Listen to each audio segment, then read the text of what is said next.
Hello everybody, welcome to our National Science Week event, exploring gravitational wave interferometers in Minecraft. My name's Dr. Daniel Brown. I'm a researcher at the University of Adelaide, and we come over here, we can see a list of all the people that have helped us create this Minecraft LIGO map. So here at the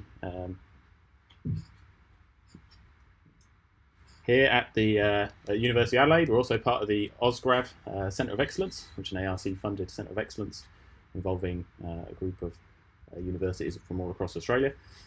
And so we've had a large group of people help us build this Minecraft map, which some of you are already flying around and looking at, as we can see. This has been made by a group of postdoc researchers, masters, PhD students, and some undergrads as well. I would also like to thank the South Australian Community Grant for providing us some funds so we can actually host this server and bring this map to you all. So the idea of this map is we wanted to be able to give a slightly different type of event. Rather than just giving you a presentation, we wanted to be able to do a virtual tour of the LIGO sites. And if you don't know what LIGO is, hopefully by the time this tour is done, you should know a bit more about it. And it should be fully interactive. We should be able to go wherever you want to go and fly around. So we have enabled creative mode so that you can fly. Yesterday when we did the tour, I think it was just adventure mode, so everyone was stuck on the ground and I was flying around and people lost me. But obviously with great responsibility in creative mode comes great power. So be responsible and don't get too lost. So I also have a helper with me here today. It's Sophie, who's one of our master's students. She's going to be giving you the initial part of the tour and walking you through some of the details about gravitational waves themselves and what they are, and a bit about how LIGO works. So Sophie, there you go. Hi everyone, my name's Sophie. So I'm going to start off this tour as we enter LIGO. So follow me this way. A first important point, what is LIGO? So LIGO is the Laser Interferometer Gravitational Wave Observatory. And those of you who have visited here before might recognize some things and possibly see some things they don't recognize. So this construction's been partly people who have visited here and partly those who haven't, so there's a bit of creative license with some of the offices and what some things look like. But we'll start off our tour here looking at this gravitational wave signal. So that's what this is all about, getting out signals like this which tell us that we've observed a gravitational wave. Probably at the moment this doesn't make much sense, so first I'm going to explain a bit about what gravitational waves are. So follow me this way and we'll just have a look at this animation in here. So gravitational waves are distortions in space-time, and that's your left, right, backward, up and down, and time. So as really super heavy objects move in space and time, as you see here, they create these ripples. So a good analogy to that is when you drop a stone in a puddle and you see the ripples move out. But these waves aren't quite as everyday waves in the ocean would be. Instead, they move kind of like this tube you see over here. So if you follow me forward and to the left. So we see that it moves in and out, squishes up and down. So if we were standing in this bit of space-time, so this little circle here, you'd get pulled really tall and then really narrow. And you'd get squished the other way and become really wide and really short, as we're seeing now. So this distortion you see over the full length of the arms at LIGO is about 1,000 times smaller than an atom, so it's not very big at all. So we need really heavy objects to cause this level of distortion. So if we move around to the other side of this divider, to this animation, we can see that one of the things that can do this is two neutron stars. So as you see here, they're circling each other, which would be creating the space-time ripples, and then as they get close enough, finally they come together and explode, creating a supernova. So that type of thing can be observed with telescopes, but now using LIGO we can observe the gravitational waves instead of just the light and other byproducts.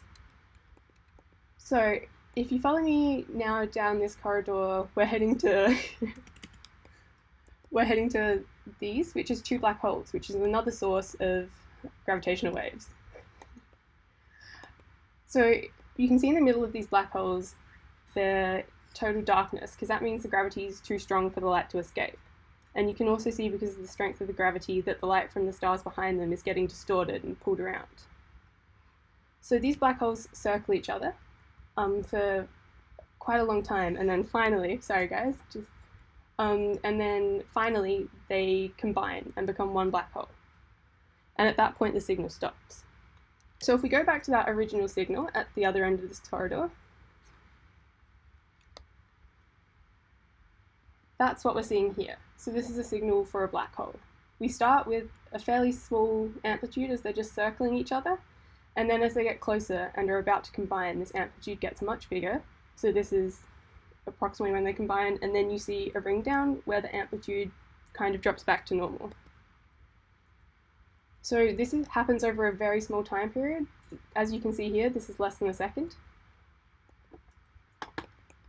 So where in the space do these signals kind of come from? So this is a map of 6 of the gravitational wave signals we've observed, and what you're seeing here is a sphere of the night sky as we can see it if the Earth was in the center. You can see that we haven't yet been able to pinpoint exactly where these sources come from, and instead just have a general area of where we're fairly sure the source is coming from. And as we make our detector more accurate and get more detectors, we're going to be able to pinpoint these locations closer and closer. So as you see here, this is the name of the signal. How we name these is it's the year, so 2017, the month, January, and then the day. And you can see that some of the newer symbols we've managed to triangulate a bit better, but there's still a long way to go, and still some others that have a less, I guess, refined position. So if you're wondering how we detect this, we'll just move over to this diagram down the corridor and to the right. So LIGO, at its heart, is a modified Michelson interferometer. This is a very simplified diagram we can see here. So you shoot in a laser beam, which gets split at a beam splitter. The light travels down the 2 arms and then gets reflected back by a mirror at the end of the 2 arms. This light then recombines at the beam splitter and we get a signal out. So light waves have peaks and troughs, as you can see here. And as the arms get somewhat distorted, as we were saying before about the squishing and pulling, these, the time it takes for this light to get from the mirror down to the beam splitter changes. And then that means that no longer do the peaks line up with troughs or peaks up with peaks. You see a change in signal coming out, so it's no longer either no signal or specific signal. It fluctuates, and then that's how we tell there's a wave detected, as we can see here. So that's enough about gravitational waves for the moment. Now we're going to take a bit of a walk through this area. This is where the scientists and engineers usually have their offices. So that's where they do their everyday science while working here at LIGO. And then as we progress down this way, we're coming through a corridor. This is a bit prettier than it is in actual LIGO. So this is an artwork done of Einstein, who theorized gravitational waves looking at 2 black holes spiraling into each other, by Carl Knox. And then as we pass through this way, we're heading towards the engineering heart of LIGO. We've got our control room on the right. But before we have a good look at that, I'm going to head outside and pass over to Dan, who's going to give you a flyby tour of the outside of LIGO, so you can truly see the extent of how large this is. Okay, thank you very much, Sophie. That was great. So if everyone wants to follow me outside, we're going to take a flyby tour of LIGO just to get an idea of the scale of it. So we tried to build a near to scale replica of LIGO. This obviously becomes quite challenging when you just deal with 1 meter by 1 meter bricks, but we've done our best. So from that animation that we just saw, we saw that we need a beam splitter and we need 2 arms. And so we can see going off out into the distance over here is 1 arm, and then over in this direction is another arm. So in the center here we have the beam splitter, This is what we call the LVA, which is where all the laser vacuum enclosure is all hosted. And then the light beams are shot down to the end, we call the end stations. So we'll just take a quick flyby down to the end. So these arms in LIGO are about 4 kilometers long.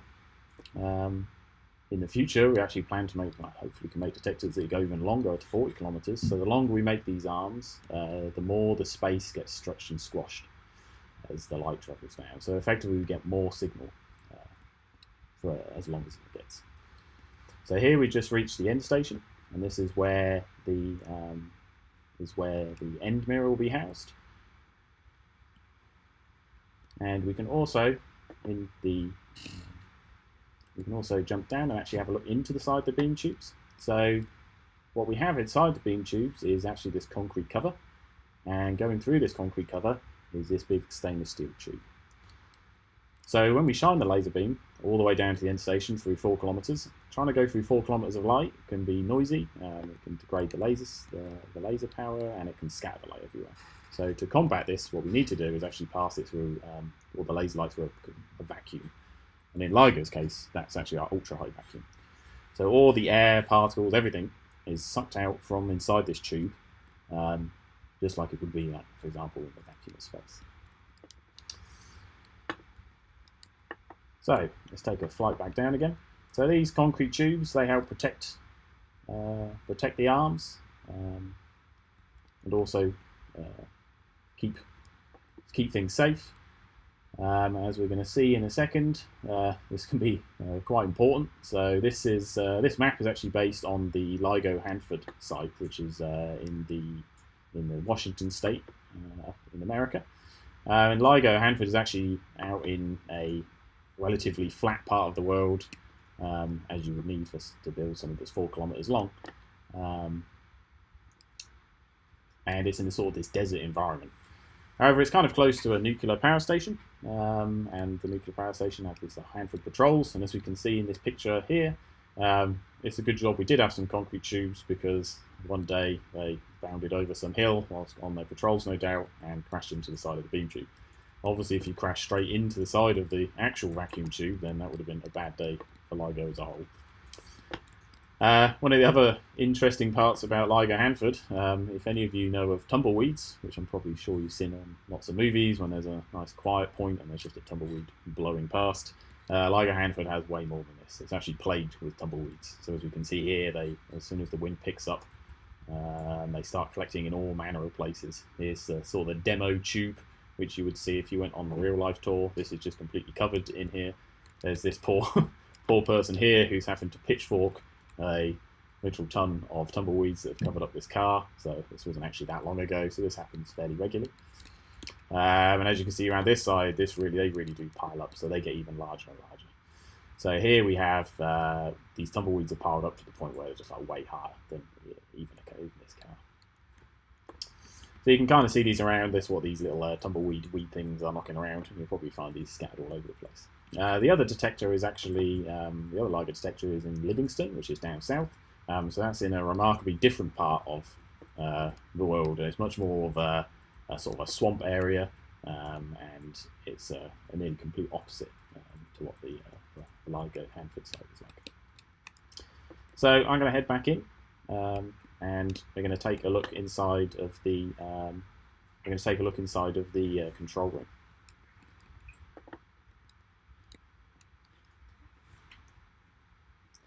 So the control room is the beating heart, per se, of one of the LIGO detectors. From here, you can sort of monitor and watch all of what's going on. And as you can see here, we have some of our LIGO scientists who, for some reason, really enjoy standing on top of the computers. But this area over here is what we call the operator station. And so when we're running in science mode, an operator would be sat here, and they would be here 24/7. So when these detectors are running, we don't know when a gravitational wave is going to come in. We're just sat there listening to the universe, effectively, waiting for stars or black holes to collide. And so we have someone here 24/7 a day, just to keep things, make sure if they see any errors, if they see any problems pop up, they can either try and fix them, or they can get someone in who can fix it. But each one of these screens is actually one of the screenshots from the actual LIGO control room. So these we grabbed from the control room screens not so long ago. So the actual current state of LIGO at the moment is it has been running in what's called Observation Run 3. And this ran for nearly a year, and we actually switched off the detectors back in April time. And now we're actually going to go for a prolonged period where we're upgrading the detectors and installing more updates and hopefully make the detector more sensitive. So here, for example, you can see this is a big overview of all the sort of the state of the interferometer. We can see how much laser power is being generated here. We can see how much of is actually making its way into the interferometer. Obviously, it's actually off at this point, so we see there's 0 watts of power. And each one of these green blocks here just tells you that one of the sort of suspensions or systems in this different parts of LIGO are working properly. So you can see from this kind of layout the rough shape of the microsystem. We see here in the center we have the beam splitter, and we have the mid station, which is the building halfway between the arms, in mirror, for example. There are also other lot of things. So LIGO is obviously an incredibly sensitive instrument. We're trying to measure things that are 1,000 times smaller than the width of an atom.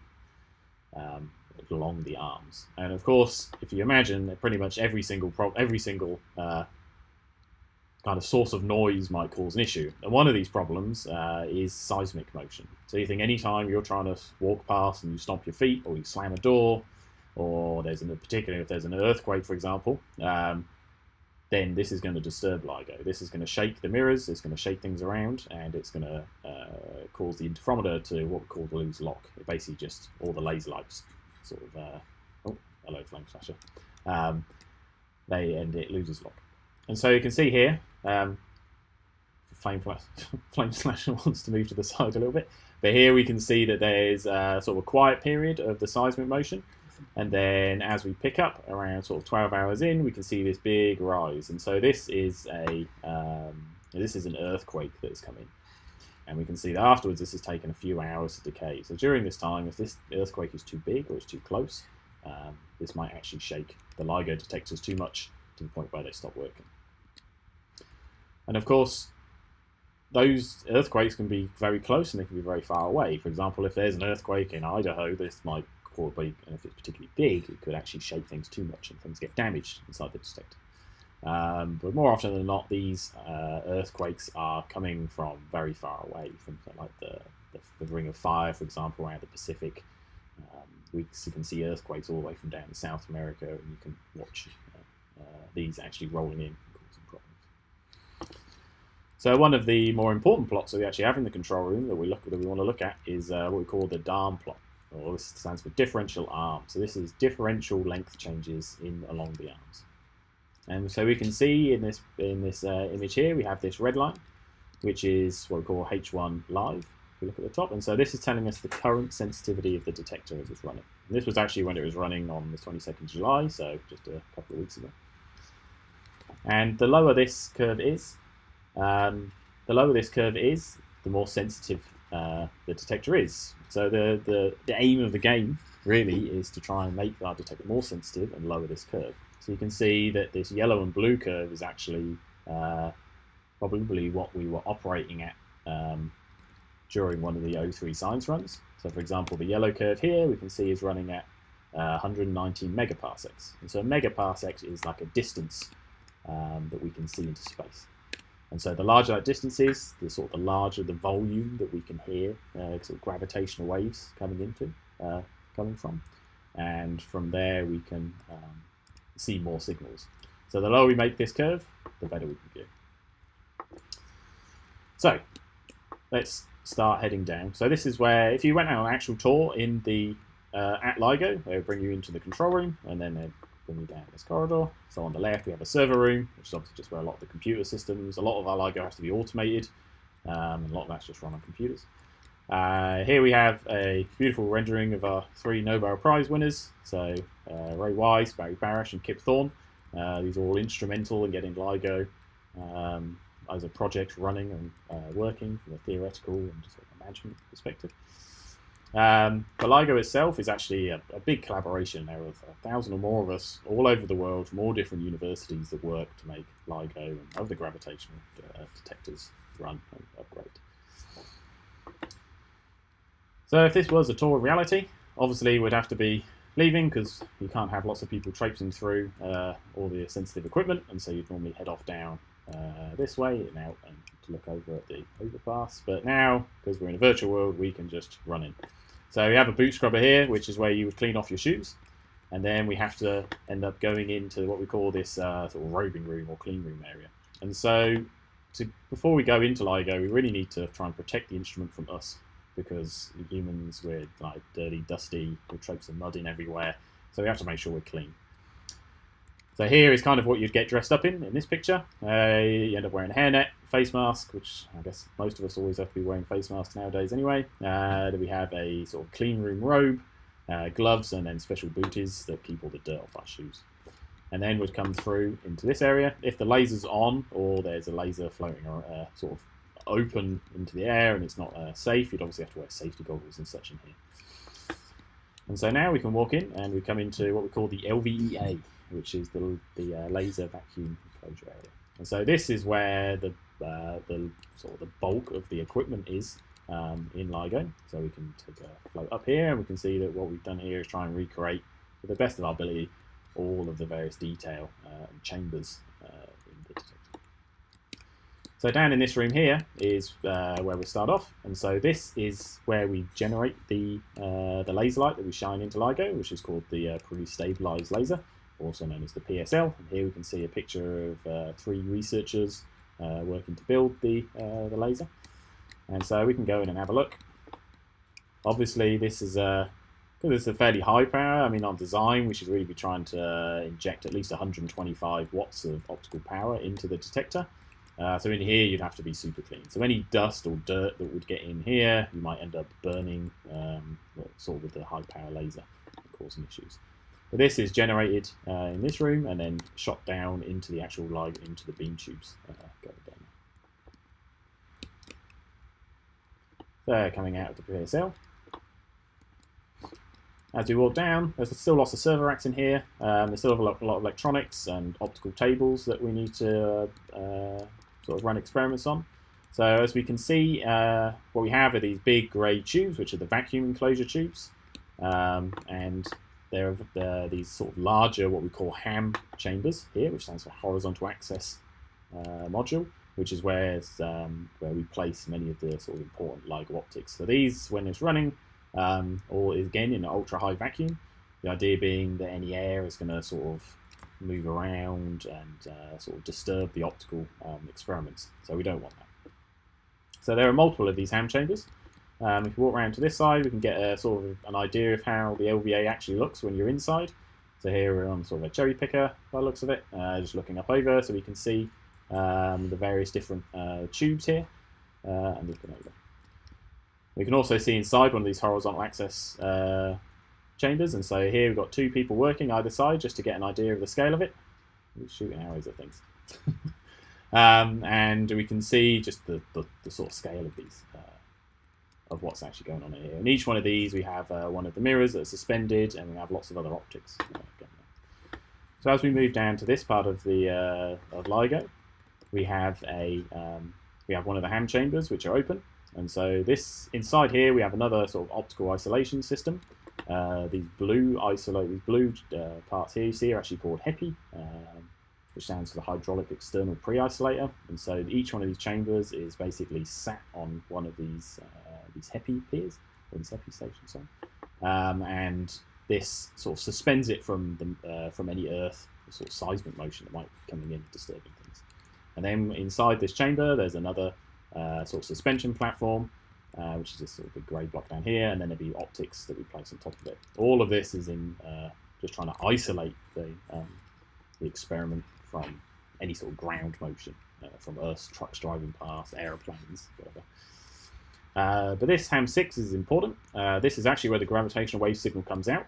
So up over in this direction, over here, sort of down where I'm looking, is where the beam splitter is, and so the laser light will come down and we will measure the flashes of light down here on a photodiode, and this will be where we actually measure the gravitational wave signal.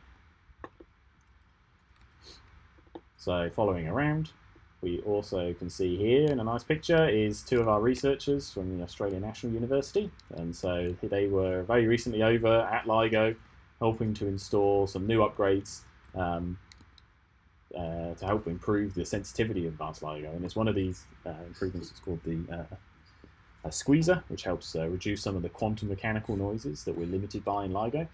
And this ends up can improve our sensitivity dramatically, which has allowed us in those three, for example, to really start making far more detections than we were having before. So following around, we have these big clean room tents. So when we actually open up these chambers, we obviously need to make sure that it stays clean. And even though this is a clean area and we've come in clean room gear, it's still not clean enough just to be able to let lots of dirt float around it. So we still have to have these clean room tents that blow clean air all over us in the experiment to make sure that no dirt gets in. So if we follow around, we can go up over some steps and get a better view up top.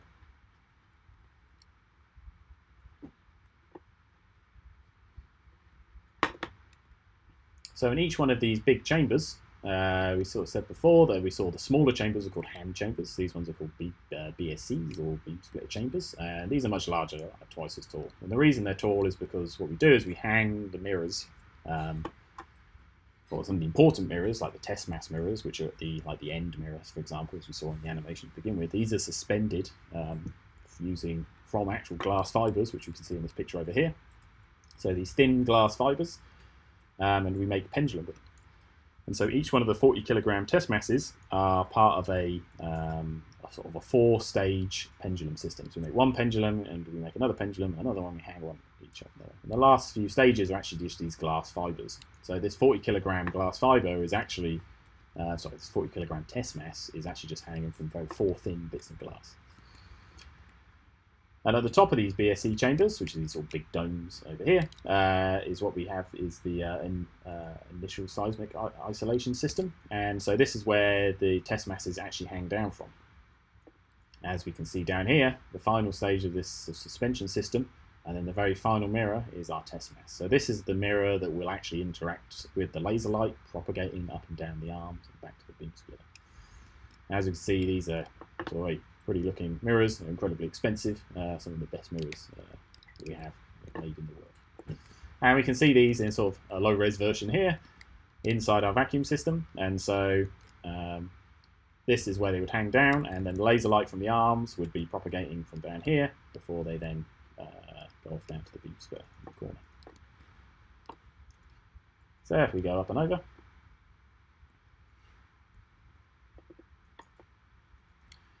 so we can also see that there's a lot of other sort of chambers and vacuum systems here, for example, which don't seem to go anywhere.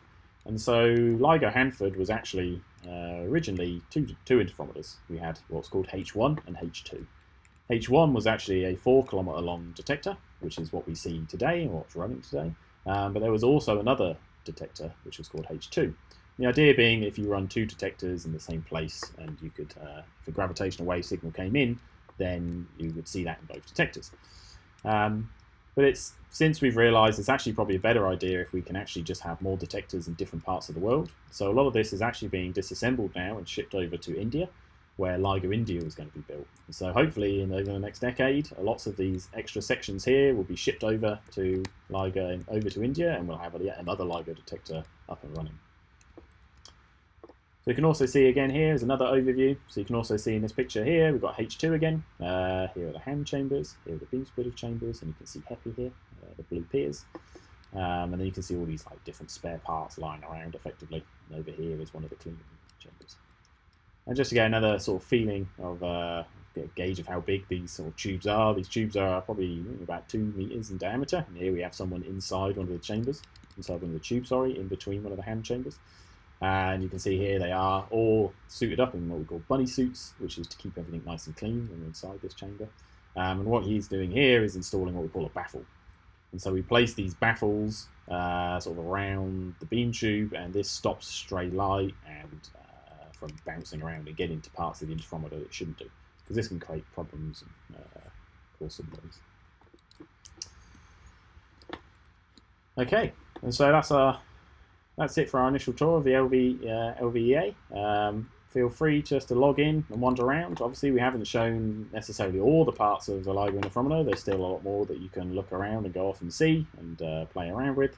I hope you've enjoyed seeing this, and it's given you a bit of a better appreciation or size idea about how large LIGO is and the various different components that are required to keep it running. And so we'll be sticking around for sort of 10-15 minutes just to answer some questions if you have any. But if not, then thank you for coming along, and please enjoy LIGO Minecraft. Thank you.